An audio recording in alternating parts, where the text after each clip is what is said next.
Contexto económico. Por favor, buenas noticias, Daniel González. ¿Qué tal, Marcela? Buenos días al licenciado Juan y por supuesto a los radioescuchas de Contextos. Híjole, pues déjame te digo lo que dice la sección de finanzas del Siglo de Torreón en su nota principal, ¿no? Ante el escenario catastrófico que generaría la reforma fiscal de Estados Unidos en la economía, analistas proponen la urgencia de una reforma transversal que implique baja de impuestos y recorte al gasto público hasta el año 2020. Es decir, parece que las noticias, por lo menos en el escenario internacional en materia económica, Marcela, no son como quisiéramos, no son como esperaríamos, ¿no? El tema de que se esté planteando un escenario difícil para el 2018, 2019 y 2020 como consecuencia de la reforma fiscal que se pretende aprobar en Estados Unidos y que genere pues inestabilidad en la economía mexicana, urge a hacer planteamientos de cómo se va a enfrentar esta situación por parte de nuestro país, ¿no? Y en este sentido se propone una reforma transversal, es decir, que no solo afecte el tema del fisco, sino también que afecte incida en la política monetaria, en las políticas de renta, en las políticas industriales, en todas las políticas económicas de nuestro país para poder hacer frente a esta modificación de los impuestos para el sector empresarial en Estados Unidos. El tema delicado para nosotros es que no podemos tomar una decisión en México hasta ver cómo se va a aprobar la reforma fiscal en el vecino país. De alguna manera, el concepto, si me lo permiten, es que estamos atados de mano, ¿no? De manera sencilla, de manera básica, tendríamos que estar considerando una baja en impuestos en México, puesto que en Estados Unidos se pretende pasar el impuesto empresarial del 30 al 20%, recordemos que en México está en el 32% el impuesto sobre la renta, y esto tendría que sufrir una modificación, pero la forma más viable para enfrentar esta reducción de la competitividad en México, porque en eso se va a traducir la reforma, es que vamos a tener que ver esquemas para recortar el gasto público por lo menos en los próximos 3 años, de acuerdo a especialistas en el escenario financiero mexicano. La reforma que pretende Estados Unidos generaría salidas de capitales de entre 9,000 y 11,000 millones de dólares, Marcela. Para que se dé una idea de nuestro radio escucha, estamos hablando que por materia de remesas en México llegan alrededor de 23,000, 25,000 millones de dólares. Estamos hablando de la mitad de esta cuantía, o es lo que se recauda, o es lo que llega por concepto de turismo, ¿no? El monto de 20,000, 22,000 millones de dólares. Entonces hablar de 11,000 millones de dólares por concepto de esta modificación en la reforma fiscal norteamericana, pues es un impacto muy duro para la economía mexicana, con implicaciones del 1.9% del PIB, de acuerdo a los especialistas. Entonces, si nosotros estamos hablando de que en los últimos años la economía mexicana ha venido creciendo a un promedio del 2.1%, podríamos estar hablando de un crecimiento cero para el próximo año en nuestro país, si se aprueba la reforma fiscal en Estados Unidos y no se toman medidas adecuadas como parte de la política económica en México. Uh-huh. El otro tema relevante es que también se piensa que va a ponerse en peligro 1 de cada 3 dólares que llegan a nuestro país por concepto de inversión extranjera directa. ¿Por qué se están planteando estas cifras como parte del impacto en nuestro país? Básicamente porque te vuelves menos atractivo al cobrar más impuestos, y en Estados Unidos esta política expansiva pues va a traer más inversión, y también el tema de la reinversión de las empresas en México pues va a ser más difícil que ese dinero se vuelva a reinvertir en nuestro país y se vaya a lugares en donde los beneficios son mucho mayores, son mucho mejores. Entonces, ¿cuál sería el efecto propiamente en la economía mexicana? Salida de inversión extranjera directa, la reducción de la competitividad, un proceso de desinversión, un país menos atractivo para la inversión extranjera directa, y la no reinversión por parte de las empresas extranjeras que ya están aquí en nuestro país. Entonces el tema no es menor y hay que ponerle puntual seguimiento a este tema. De hecho, si me permites, el tema de la entrada a la especulación. Estas decisiones internas en Estados Unidos se están volviendo hoy mucho más relevantes que la misma negociación del Tratado de Libre Comercio. Deja de ser el tema central esta renegociación de la política económica exterior de Estados Unidos para centrarse en las políticas expansivas internas de parte de aquel país.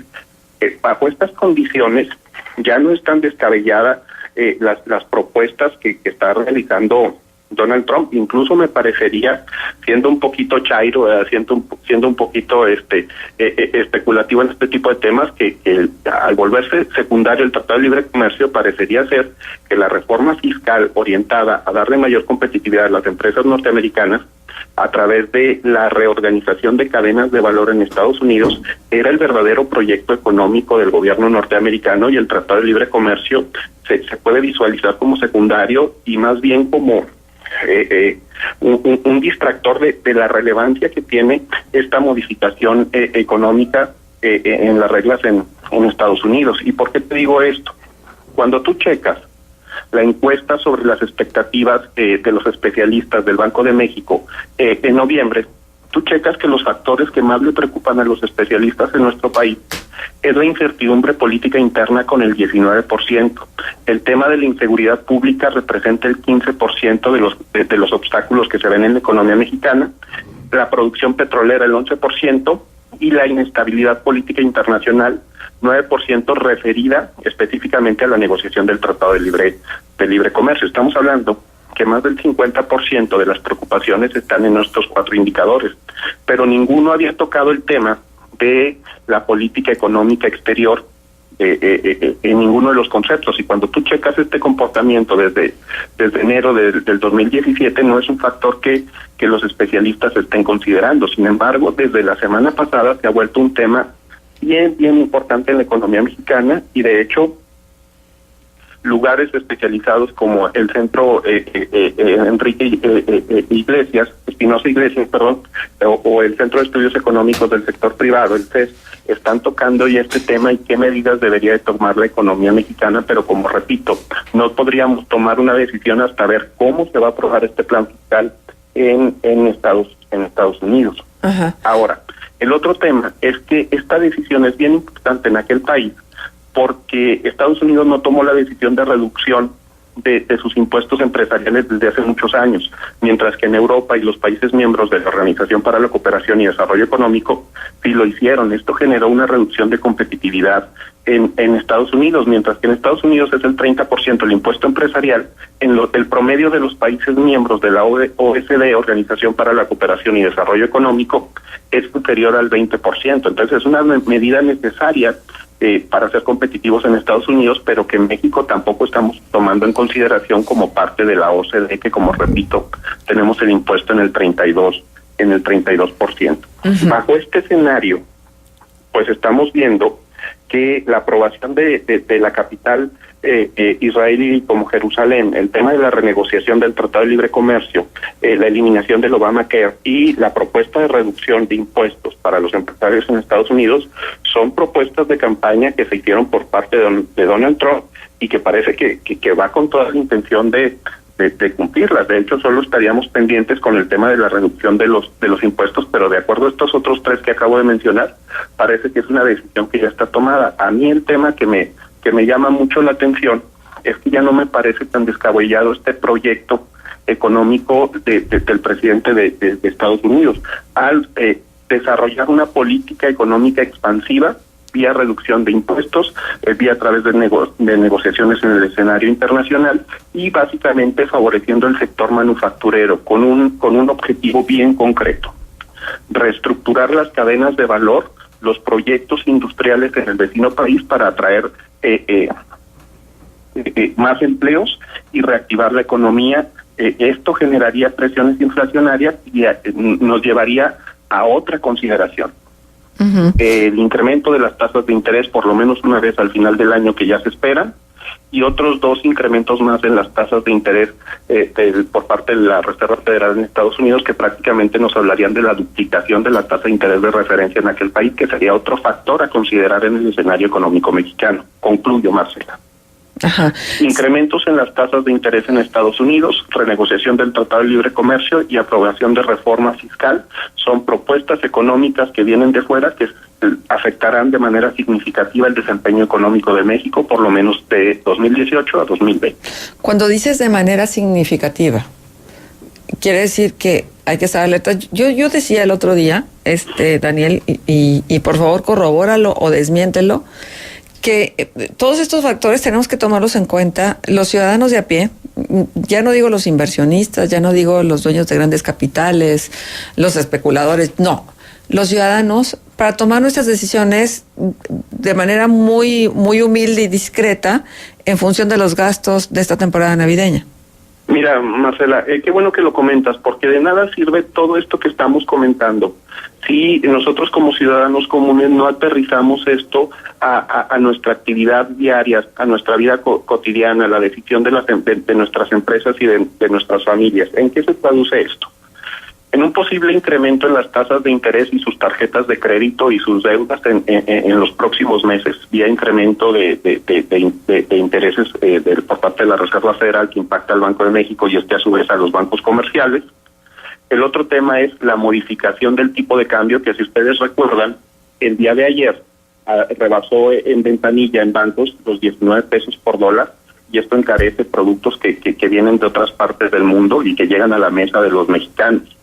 Y el otro tema es que la actividad económica, al no llegar inversión extranjera directa, se deprime, generando menos empleos de menor calidad y que impacta directamente pues en los trabajos de todos los mexicanos. Y el cuarto factor tiene que ver con que Banco Base estima que un impacto de esta naturaleza y que no esté previsto por parte de los tomadores de decisiones en México generaría una reducción del 1.9% del Producto Interno Bruto, que es menor inversión, menor dinámica para las empresas mexicanas y que te va a afectar en el tema de la generación de los empleos, de los aumentos salariales, de la contratación de más gente, etcétera. Esos son los 4 factores en que el mexicano de a pie se puede ver afectado si no se toma con atención esto que estamos platicando el día de hoy. Ay, híjole, hay que ser sensibles, hay que escuchar de verdad, porque finalmente cada uno de nuestro pequeño mundo, pues tenemos que tomar estas decisiones, así como se hacen en la macroeconomía, en la microeconomía,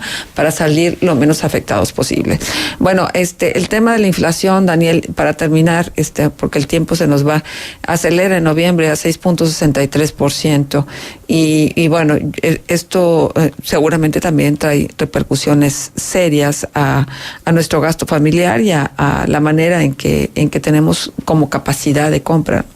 Bueno, ese es otro factor que seguramente veremos hacia el cierre de diciembre, un incremento de la tasa de interés por parte del Banco de México para tratar de contener este incremento en los precios. Incremento en la inflación es redundante. Recordemos que inflación es incremento acelerado en el nivel de precios, entonces decir incrementó la inflación se vuelve redundante. Bueno, pues para enfatizarlo, a lo mejor vale.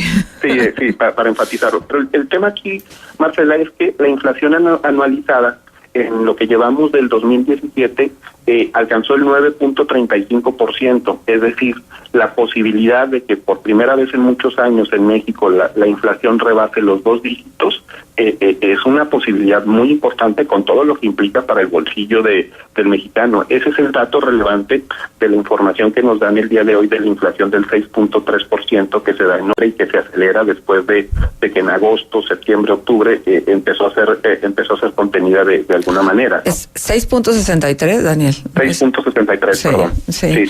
Ahora, lo que nos estamos una y otra vez preguntando es, bueno, ¿de qué sirve la reforma energética si donde hay unos incrementos verdaderamente serios es precisamente en todos los energéticos, por ejemplo, y los vinculados a ellos, las tarifas eléctricas que tuvieron un alza de 24.69%, bueno, después el gas. Y el gas es un absurdo, Daniel, es un verdadero y auténtico absurdo. 6.32% se supone que es el aumento de la gasolina magna con un avance del 0.69%. En cuanto a productos perecederos de los que vamos y compramos al supermercado, el jitomate o el tomate 9.69, el huevo 3.27, el tomate verde 15.7. Los que viajan mucho seguramente estarán resintiendo las tarifas del transporte aéreo que aumentaron en 16.19 y los servicios turísticos en 4.13%.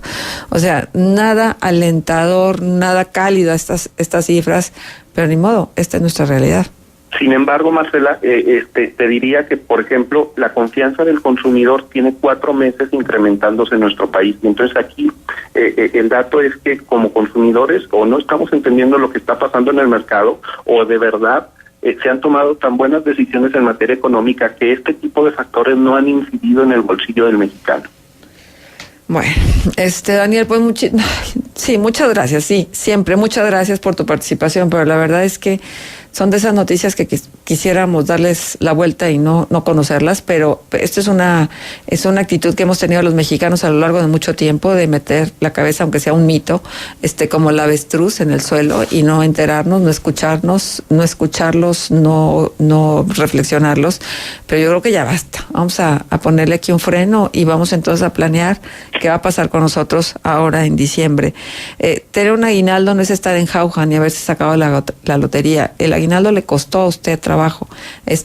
Aprecie su trabajo y cuide su aguinaldo. Y pague sus deudas para tener una vida tranquila, ¿no? Pues al final por eso trabajamos. Muy bien. Daniel, muchísimas gracias. Nos dejas punto de contacto. Estoy a sus órdenes en redes sociales como danerto@hotmail.com. Gracias.